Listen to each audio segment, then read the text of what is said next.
같이 목소리 읽습니다.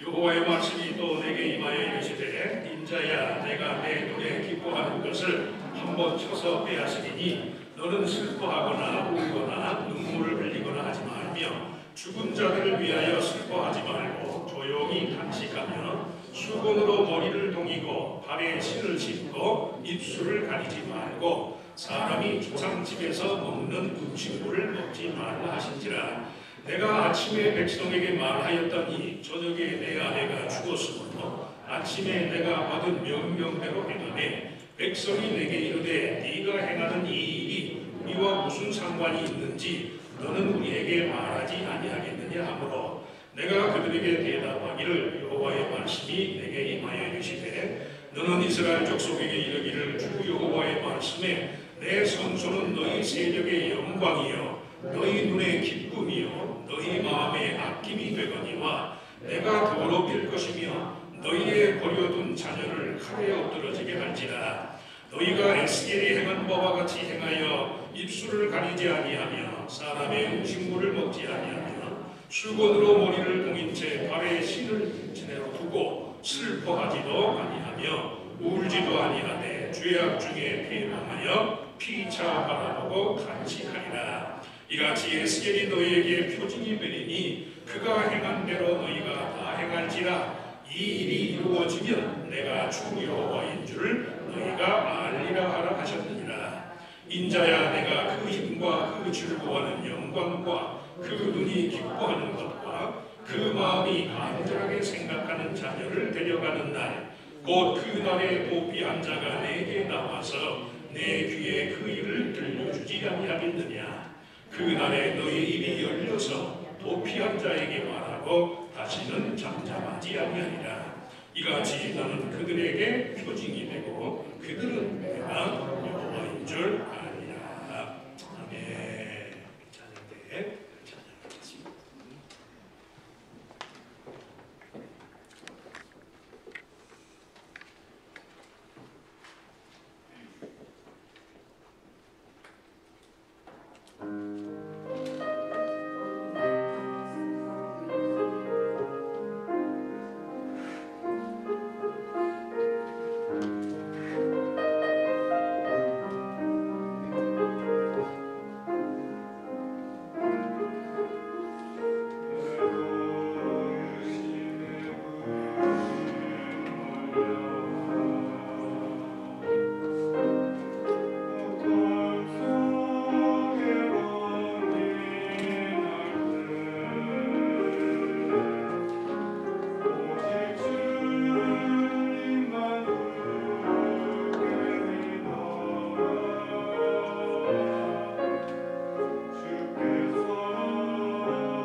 찬양 감사합니다.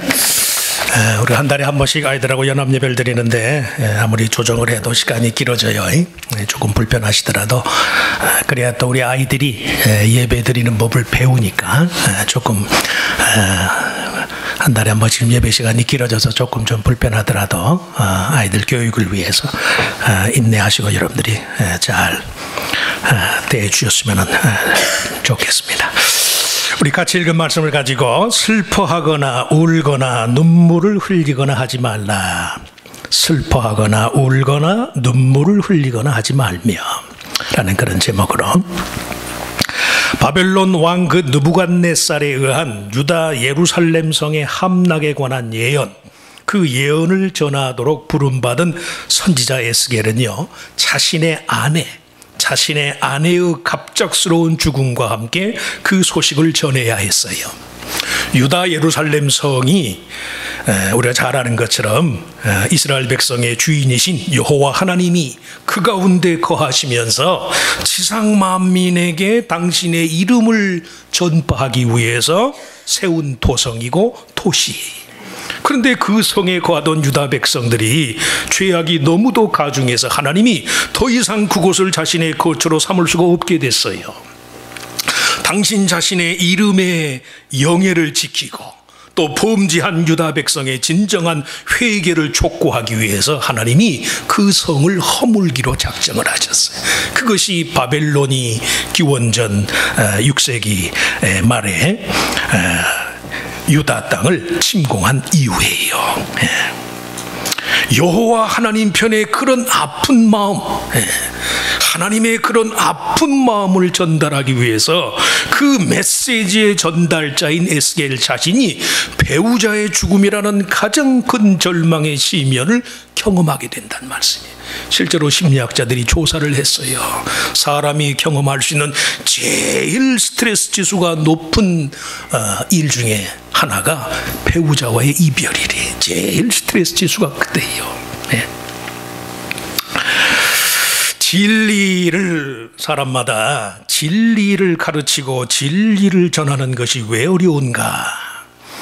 그건 진리는 말이 아니라 삶을 통해서 전해야 하기 때문에, 그래서 사실은 진리를 전하기가 어려워요.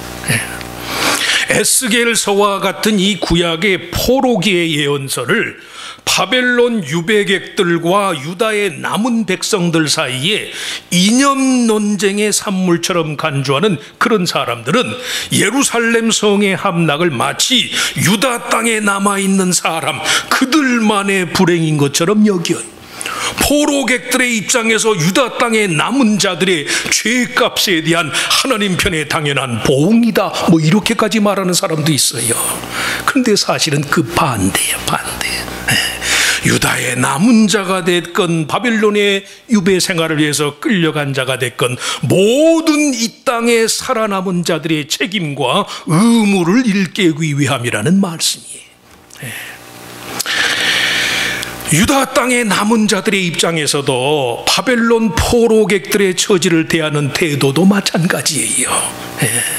그래서 자주 말씀하지만 사람이 다른 사람의 불행 앞에서 사람이라면, 진실한 사람이라면 다른 사람의 불행 앞에서 겸손할 수밖에 없어요. 저 사람 마땅히 죄를 졌으니까 그런 보응을 받는 것이지, 그건 겸손하지 않는 사람이, 인생은 다 연약하고 인생은 다 한계 상황 앞에 놓여져 있으니까. 그래서 피차에 좋은 일이 있을 때는 더 격려하시고 좋지 않은 일이 있을 때는요, 아무리 내 마음에 안 맞는 사람이라도 위로하시라고 겸손해야 하니까. 그러실 수 있길 바랍니다. 그런 마음으로 하나님께서 에스겔에게 멸망해가는 유다 멸망의 최후의 그 비극의 소식을, 에스겔 자신의 처절한 슬픔 속에서 그 소식을 듣고 그 소식을 전하게 했단 말씀이에요. 복음을 전하는 사람들, 진리를 나누는 사람들의 마음가짐이 다 그래요. 다. 아내의 죽음을 매개로 바벨론 땅에 살아남은 자들에게 예루살렘 성의 함락의 의미를 깨우치고자 한 에스겔의 메시지의 첫 번째 교훈은 그러기 때문에 인간은 인자 혹은 인간으로서의 의무를 다하여야 한다. 사람이라면 누구나 지금 말씀한 것처럼 남의 불행 앞에서 더 스스로 겸손하고 위로를 나눌 수 있는 인간적인 의무와 책임을 다해야 한다.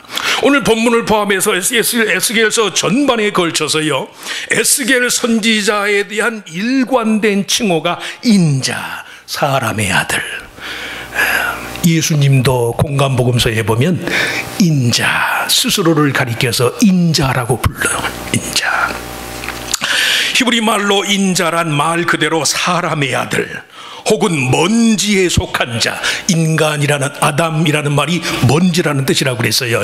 아담이 흙에서 지은 바 되었으니까. 그러니까 인자라는 말은 사람의 아들, 먼지에 속한 자, 소멸할 자라는 그런 뜻이, 예언의 말씀을 전하는 자 자신을 포함해서 그 말을 듣는 모든 사람들이요, 인간 본연의 한계와 연약함을 전제로 가장 절실하고 진실한 차원에서 말씀에 대한 믿음과 순종의 의무를 다하여야 한다. 그런 뜻에서 에스겔의 칭호가요, 인자의 인자. 시대와 상황을 통틀어서 하나님의 말씀을 천사처럼 말하고 천사처럼 완벽하게 듣는 사람은 없어요. 먼지에 불과한 인생인 줄 알면서도 그 인생의 고비고비마다 그래도 하나님의 말씀을 생명과 복의 원천으로 여기면서 그 은혜의 약속 안에서의 삶을 선택하는 마음으로 그의 말씀을 듣고 전하는 거예요. 너는 슬퍼하거나 울거나 눈물을 흘리거나 하지 말며 죽은 자들을 위하여 슬퍼하지 말고 조용히 탄식하며, 갑작스러운 아내의 죽음 앞에서 슬퍼하지 말고 조용히 탄식하며, 이 말씀 속에 조용한 탄식의 의미가 어느 정도인지는 모르지만 초상집에서 먹는 음식을 먹지 말라라는 말씀에서 인간으로서의 한계를 벗어나지 않는 한도 내에서의 슬픔을 표현해라. 아마 하나님이 에스겔에게 그렇게 명하셨던 것 같아요. 무슨 말씀이? 삶과 죽음의 경계는 하나님의 역할에 속한 거예요.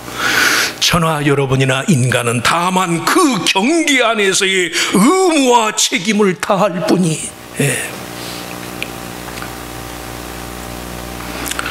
이미 돌아가고 세상에 없는 분, 돌아가신 분의 극락왕생을 기념하면서 사후에 기념관을 짓고 무슨 묘자리를 크게 하는 것보다는 생전에 따뜻한 위로의 말 한마디라도 건네는 삶이 훨씬 더 인간적이고 서로에게 유익하다는 말씀이에요. 저나 여러분이나 믿음으로 살면서, 하나님 믿고 살면서 신앙인으로서의 서로에 대한 의무와 책임을요, 그런 차원에서 해야 할 노릇이에요. 꼭 대단한 걸 격식을 갖추어서 아무개에게 그냥 떡하니 안겨주는 것, 그것만이 자선이 아니에요. 그것만이 선행이 아니라고. 오늘 내가 내 삶 속에서 그래도 피차에 소멸할 수밖에 없는 연약하고 깨어지기 쉬운 그릇과 같은 그런 인간으로서, 그런 인자로서, 먼지에 불과한 소멸할 수밖에 없는 인생으로서요, 피차 긍휼히 여기고 불쌍히 여기면서 그래도 당신 잘 되기를 바랍니다. 하나님, 그래도 저를 불쌍히 여겨 주시옵소서. 하나님, 저를 꼭 복을 내려 주시옵소서. 이렇게 기도할 줄 아는 것이요, 사실은 그게 믿음이에요. 믿음. 수건으로 머리를 동이고 발에 신을 신고 입술을 가리지 말라, 이 말씀의 뜻은 산자가 결코 죽은 자 흉내를 내지 말아라. 살아있는 사람으로서의 최선의 도리를 다하는 것이, 그것이 인생을 가장 잘 사는 길이고 그것이 하나님을 가장 잘 섬기는 비결이에요. 비결. 작은 것, 아주 사소한 것 하나, 말 한마디 하나, 이미 말씀한 것처럼 돌아가신 분을 위해서 무슨 기념관을 짓는 것보다 그 양반 살아계실 때요 따뜻한 위로의 말 한마디라도 전하는 것, 그게 제일이라니까요. 당연한 이야기지만 믿으시면 아멘. 그러실 수 있길 바랍니다. 이 다음에 형편되면, 사정이 피면, 모든 게 넉넉해지면 아니에요. 지금 나눌 수 있는 그저 일회용 커피 한 잔이라도 나눌 수 있는 것이, 그것이 사랑이고 그것이 하나님의 은혜의 수단이 된다는 말씀이에요. 둘째, 에스겔의 메시지의 두 번째 주제는 그렇기 때문에 순간에 최선을 다하는 삶을 살라. 오늘 이 에스겔이 예루살렘 성의 멸망에 관한 소식을 듣는 것과 그의 아내가 갑작스럽게 죽어간 이 사건이 전날 저녁과 이튿날 아침 사이에 이 두 가지 상반된 사건이 동시에 일어났어요. 에스겔 선지자 자신의 무슨 절제나 인내심을 찬양하기 위함이 아니라 이 모든 한계 상황의 경험이 철저히 하나님의 주도하에 진행되었다. 우리에게는 다만 주어진 시간만큼의 책임과 의무가 있을 뿐이에요. 아이들하고도 말씀을 나눴지만 18절 말씀에 보면 그래요. 18절, 내가 아침에 백성에게 말하였더니 저녁에 내 아내가 죽었으므로 아침에 내가 받은 명령대로 행하매. 내일 일에 대한 염려로 오늘 내가 행할 수 있는 믿음의 선행의 가치, 그 일에 대한 책임을 소홀히 하는 것은 인간됨의 한계를 부인하는 거란 말씀이에요. 자주 말씀하지만요, 어려울 때 하나님 앞에 성실하지 못한 사람은요 여유 있어도 하나님 앞에 불성실해요. 몸이 괴롭고 힘들 때 성도의 의무를 다하지 않는 사람은 건강이 좋아져도 안 해. 사실이에요, 사실.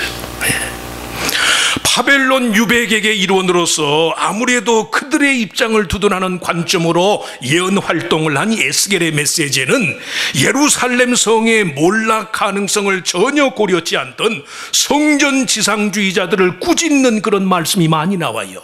어제 아침에 해당된 녹슨 가마의 비유도 마찬가지. 하나님을 예배하는 성전이 자신들 가운데 존재하는 사실만으로도 유다 백성의 영화와 권세가 영원할 줄 알았지만 실상 그 성전이 함락되던 날에 유다 땅의 남은 자들이 할 수 있는 일이 아무것도 없었더란 말씀이에요. 그렇기 때문에 매사에 내일 일에 대한 염려와 기대에 상관없이 오늘 내게 주어진 일의 보람을 극대화하는 것만이 그게 성공이고 그게 번영이고 그게 행복이고 그래요. 아까 아이들한테도 소개했죠. 자동차 산업으로 유명한 디트로이트 공항 벽에 Coming together is a beginning. Keeping together is a progress. But working together is a success. 하도 디트로이트의 자동차 산업에 지금 미국 경기다 그렇고 하니까 언제부터인지 모르지만 공항벽에 그런 글귀가 써 있더래요. 좋은 줄 알면 정말 그 일이 하나님 앞에 의롭고 하나님을 기쁘시게 하는 일 같으면 일하는 그의 일, 상황과 무슨 여건이나 주변 이런 것에 상관없이 오늘 내게 주어진 기한 동안, 오늘 내게 주어진 시간 동안 하나님 앞에 최선을 다하는 것만이 그게 성도의 최고의 영예라는 말씀이에요. 너의 일상이 초라해 보인다고 탓하지 마라. 풍요를 불러낼 힘이 없는 네 자신을 탓하라. 삶은 옛날에도 어렵고요, 지금도 어려워요. 지금이 어렵습니다. 아니에요. 그래서 젊은 사람들이 요새 불경기고 그냥 세상이 이렇고 힘들다고. 그 부모 세대 어려울 때는 더 어려웠어요. 더. 일상이 초라해 보인다고 탓할 것이 아니라 풍요의 원천이 되시는 하나님을 불러낼 힘이 없는 우리들 자신을 탓해야지요. 이 모습 이대로 우리의 생명의 원천 되신 하나님을 의지하는 거예요. 하나님을. 넘어진 그 자리에서 일어날 수 있는 삶, 순간의 최선을 다하는 것만이 하나님의 은혜와 회복의 은총을 보장받는 길이 되는 것이다. 마지막으로 에스겔의 메시지의 세 번째 주제는요, 그렇기 때문에 하나님 편의 영원한 가치를 변호하는 삶을 살아라. 오늘 말씀을 가만히 보면 에스겔이 이 부인이 갑자기 세상을 떠나는 이 불행이 에스겔의 삶에 다가온 때가 에스겔이 바벨론 땅에 사로잡힌 지 9째 해 10째 달, 24장 1절에 보면 9째 해 10째 달, 그의 아내가 그때 죽었고 오늘 본문 26절에 연이 성취돼서 에스겔의 입이 다시 열려서 말하기 시작한 때가요 12째 해 10째 달 5째 날이라고 34장 21절에 그랬으니까 아내의 죽음 후에 꼬박 3년 동안이나 에스겔이 실어증에 걸린 것을 알 수 있어요. 어떤 사람은 에스겔이 아내가 죽었는데도 그날 저녁에 가서 예언 활동을 했으니까 사명자는 그렇게 살아야 한다. 천만의 말씀이에요. 선지자라고 자기 부인이 세상 떠난 게 슬프지 않을 리가 있나요? 얼마나 괴롭고 얼마나 마음이 서러웠으면요 3년간 에스겔이 실어증에 걸렸어요. 보세요.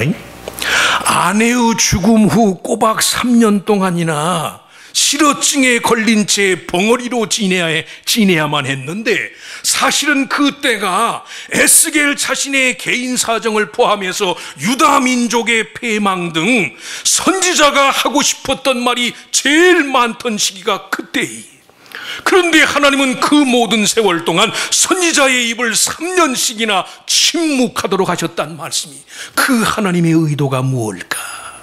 하나님의 사람은 마땅히 하나님께서 행하시고자 하는 바에 이 일을 추구하고 그 일을 증언해야만 하는 것이다. 많은 하고 싶은 말이 있고 많이 자기 속에 서름이 있고요, 이 괴로운 현실을 왜 하나님이 Why me? Why me? 다른 사람도 아니고 하나님의 말씀을 전하기 위해서 부름받은 사명을 받은 자의 삶에 왜 내게 이런 일이 생기는가? 얼마나 하고 싶은 이 말이 많았겠어요. 얼마나. 바벨론 땅에 유배 생활을 하는 것도 모자라서 하루아침에 그 부인이 세상을 떠나는 이 현실 앞에서 에스겔이 얼마나 하나님 앞에 불평과 불만의 여지가 많았겠느냐는 말씀이. 조금 이해하고 들으시기 바랍니다. 우리 기독교계 내에서 은사주의, 카리스마, 이 은사주의를 표방하는 많은 종파들의 경우에요, 예수의 유일성을 강조한다는 취지로 삼위일체 신앙 고백의 가치를 부정하는 사람들이 있어요. 그리스도인이 되는 입문 과정으로 세례를 주는 것도 성부와 성자와 성령의 이름으로 세례를 베푸는 게 아니에요. 그냥 예수의 이름으로 세례를 줘. 예수의 이름으로. 그게 그리스도의 유일성을 강조한다는 그런 취지로. 근데 정말로 성도가 예수의 이름으로 자기 삶에 하나님의 일의 성취를 구한다면 무엇보다도 예수님처럼 말하고 침묵하는 법을 배워야 한다는 말씀이에요. 3년간의 오랜 침묵의 세월이 지나고 나서 에스겔의 입이 다시 열렸을 때요, 그 선지자의 입에서 나온 첫 번째 메시지의 주제가 이스라엘의 참 목자이신 여호와. 에스겔서 33장에 3년 동안 벙어리 들렸던 에스겔의 입이 열렸다는 말이 나와요. 그 바로 이어서 에스겔서 34장에 보면 주 여호와께서 이같이 말씀하셨느니라. 나 곧 내가 내 양을 찾고 찾되 목자가 양 가운데 있는 날에 양이 흩어졌으면 그 때를 찾는 것 같이 내가 내 양을 찾아서 흐리고 캄캄한 날에 그 흩어진 모든 곳에서 그것들을 건져낼지라. 내가 그것들을 만민 가운데서 끌어내며 여러 백성 가운데서 모아 그 본토로 데리고 가서 이스라엘 산 위에와 시냇가에와 그 땅 모든 거주지에서 먹이되 좋은 꼴을 먹이고 그 우리를 이스라엘 높은 산에 두르니 그것들이 그곳에 있는 좋은 우리에 누워 있으며 이스라엘 산에서 살찐 꼴을 먹으리라. 내가 친히 내 양의 목자가 되어 그것들을 누워있게 할지라. 주 여호와의 말씀이니라. 부인을 잃은 서러움과 상처와 그 아픔 때문에요, 3년간의 벙어리 생활을 하면서 얼마나 그 속에 하나님과 세상을 향하여서 불평하고 비평할 수밖에 없는 그런 말이 정말 그 속에 가득했을 때 오히려 하나님이 저의 입을 닫으시고 3년 후에 저의 입이 열렸을 때 그 입에서 맨 먼저 나온 말이 여호와 하나님이 인생의 목자가 되신다. 그 후에 에스겔서의 모든 내용의 주제는요, 이스라엘의 회복에 관한 게 이스라엘의 회복. 슬퍼하거나 울거나 눈물을 흘리거나 하지 말며 다만 주님께서 주신 영원하신 하나님 아버지의 사랑의 말을 되새기고 그 말씀의 성취를 위해서라면 벙어리가 되는 일도 능히 감당할 수 있는 그런 저와 여러분이 돼야 돼요. 말로 세웠다가 말로 허물어버리는 삶이 너무도 많잖아요. 그런데 수십 년 우정과 교우 관계를 쌓았는데요, 한순간에 제정신 아닌 말이 그 관계를 허물어버린다는 말씀이 사람에 대해서만 그러나요? 하나님께 대해서도 마찬가지. 슬퍼하거나 울거나 눈물을 흘리거나 하지 말며 하나님 아버지의 뜻의 성취를 위해서라면 벙어리가 되는 일도 감당하면서 주의 뜻이 나를 통해서 이루어지기를 바랍니다. 하나님의 회복의 역사가 나를 통해서 내 삶 속에서 이루어지기를 바랍니다. 주님처럼 말하고 주님처럼 침묵할 줄 아는 사람들, 하나님은 그런 사람들을요, 당신의 나라의 회복의 주체로 쓰신다는 말씀이에요. 도대체 말하지 말라는 말씀이 아니에요. 교회에서 전부 그냥 입을 닫고 삽시다, 집법, 그런 말이 아니라 내 말 대신 누구의 말? 주님의 말. 내 생각 대신 주님의 생각. 그러면 하나님이 때가 되면 가장 좋은 때요, 가장 원만한 방법으로 저와 여러분의 삶을 회복시켜 주신다는 말씀입니다. 그런 은혜가 우리 모두에게 함께 하시기를 주의 이름으로 축원합니다. 축원합니다. 하나님, 3년간의 에스겔의 침묵, 인간적으로 하고 싶은 말이, 쌓인 말이, 사무친 말이 얼마나 그 속에 많았겠는지. 이방 땅 유배해 온 바벨론 그 이방 한복판에서 사랑하는 아내를 잃고 모든 것에 상실감의 노예가 될 수밖에 없는 그런 처지에서 나를 두둔하고 내 자존심을 말하고 내 일을 내세우고, 그리고 내가 나를 변명하기 위해서 얼마나 많은 인간적인 말들이 필요했을런지 하나님은 오히려 그 선지자의 입을 닫으시고 오랜 세월 후 저의 입에서 비로소 인생의 목자는 여호와 하나님 한 분이십니다, 이 말을 하게 한 줄로 믿습니다. 그 그 에스겔의 절절한 고백이 우리들 모두의 것이 되게 하여 주시옵소서. 믿는다고 하면서도 아직도 내가 내 삶의 주인이라는 생각 때문에 성도의 입에 불필요한 말이 너무 많습니다. 주의 의를 세우고 교회를 세우고 하나님의 영광을 드러내기보다 우리들 자신의 아픈 것들을 드러내는 그런 표현, 그런 말들이 너무도 많습니다. 하나님, 우리의 말, 우리의 생각을 주장하여 주시어서 내가 나 자신에 대한 염려의 끈을 놓게 하시고 하나님이 친히 우리를 위하시고 하나님으로 말미암은 인생 최고의 회복의 역사가 이루어지는 그때를 기대하면서 하나님 앞에 겸손히 침묵하며 주의 은혜와 주의 행하심을 간절히 사모하는 우리들 모두가 다 되게 하여 주시옵소서. 이 믿음으로 하나님이 이제 일하셔서 우리의 심령도 변케 하시고 가정에도 변화가 있게 하시고 모든 인간관계에 하나님의 넘쳐나는 은혜의 강물 같은 은혜의 지배를 받는 성도의 삶이 되게 해주시어서 이것이 하나님이 행하시는 바입니다. 하나님이 이것을 위해서 내게 그렇게 인내를 요구하셨습니다. 하나님 감사합니다. 이것이 우리들 모두의 간증이 되게 하여 주시옵소서. 이 믿음으로 다가오는 한 주간도 세상에서 승리하는 우리들 모두가 되게 하시기를 바라옵고 감사하며 우리 주님 예수 그리스도의 이름으로 간절히 기도하옵나이다. 아멘. 아멘. 잔소리 나셔서 우리 주기도문 송가로 예배를 마칩니다.